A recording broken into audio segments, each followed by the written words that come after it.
भगवान को अपने भक्तों का यश बढ़ाना होता है तो वो नाना प्रकार की लीलाएं करते हैं। श्री लक्ष्मी जी, माता सती और देवी सरस्वती जी को अपने पतिव्रत का बड़ा अभिमान था। तीनों देवियों के अभिमान को नष्ट करने तथा अपनी परम भक्तिनी पतिव्रता धर्मचारिणी अनुसुईया के मान को बढ़ाने के लिए भगवान ने नारद जी के मन में प्रेरणा की। फलतः वो श्री लक्ष्मी जी के पास पहुंचे। नारद जी को देखकर लक्ष्मी जी का मुख कमल के समान खिल उठा। लक्ष्मी जी ने कहा, आइए नारद जी, आप तो बहुत दिनों बाद आए, कहिए क्या हाल है। नारद जी बोले, माता क्या बताऊं, कुछ बताते नहीं बनता। अब की बार मैं घूमता हुआ चित्रकूट की ओर चला गया। वहां मैं महर्षि अत्रि के आश्रम में पहुंचा। माता, मैं तो महर्षि की पत्नी अनुसुईया जी के दर्शन करके कृतार्थ हो गया। तीनों लोकों में उनके समान कोई भी पतिव्रता स्त्री नहीं है। लक्ष्मी जी को नारद जी की बात पर आश्चर्य हुआ। उन्होंने पूछा, नारद, क्या वो मुझसे भी बढ़कर पतिव्रता है? नारद जी ने कहा, माता, आप ही नहीं, तीनों लोकों में कोई भी स्त्री सती अनुसुईया की तुलना में किसी भी गिनती में नहीं है।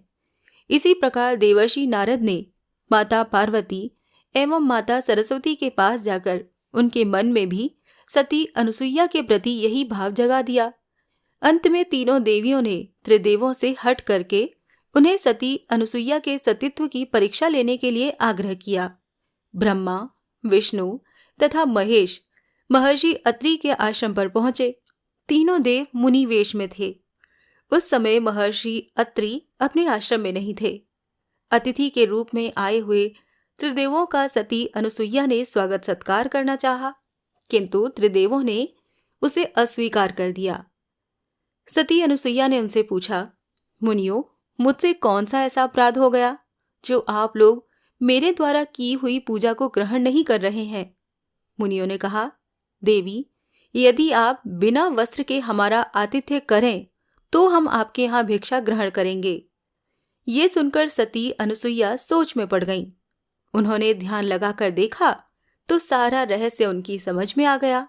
वो बोली, मैं आप लोगों का बिना वस्त्र के होकर ही आतिथ्य करूंगी।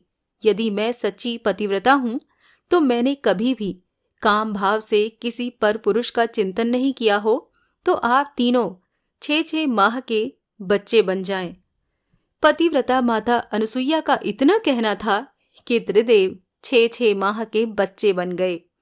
माता अनुसुईया ने वे वस्त्र होकर उन्हें अपना स्तनपान कराया और उन्हें पालने में खेलने के लिए डाल दिया। इस प्रकार त्रिदेव माता अनुसुईया के वात्सल्य प्रेम के बंदी बन गए। उधर जब तीनों देवियों ने देखा कि हमारे पति वापस ही नहीं आए तो वो चिंतित हो गई। अंततः तीनों देवियां अपने पतियों का पता लगाने के लिए चित्रकूट गईं। संयोग से वहीं नारद जी से उनकी भेंट हो गई। त्रिदेवियों ने उनसे अपने पतियों के बारे में पूछा। नारद जी ने कहा, वो लोग तो आश्रम में बालक बनकर खेल रहे हैं। त्रिदेवियों ने अनुसुईया जी के आश्रम में प्रवेश करने की आज्ञा मांगी। अनुसुईया जी ने उनसे उनका परिचय पूछा। त्रिदेवियों ने कहा, माता जी, हम तो आपकी बहुएं हैं, आप हमें क्षमा कर दें और हमारे पतियों को लौटा दें।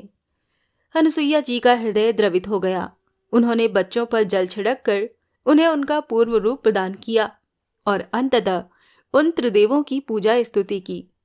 त्रिदेवों ने प्रसन्न होकर अपने अपने अंशों से अनुसुईया के यहाँ पुत्र रूप में प्रकट होने का वरदान दिया। इस प्रकार त्रिदेवों के अंश के रूप में दत्तात्रेय का जन्म भी हुआ।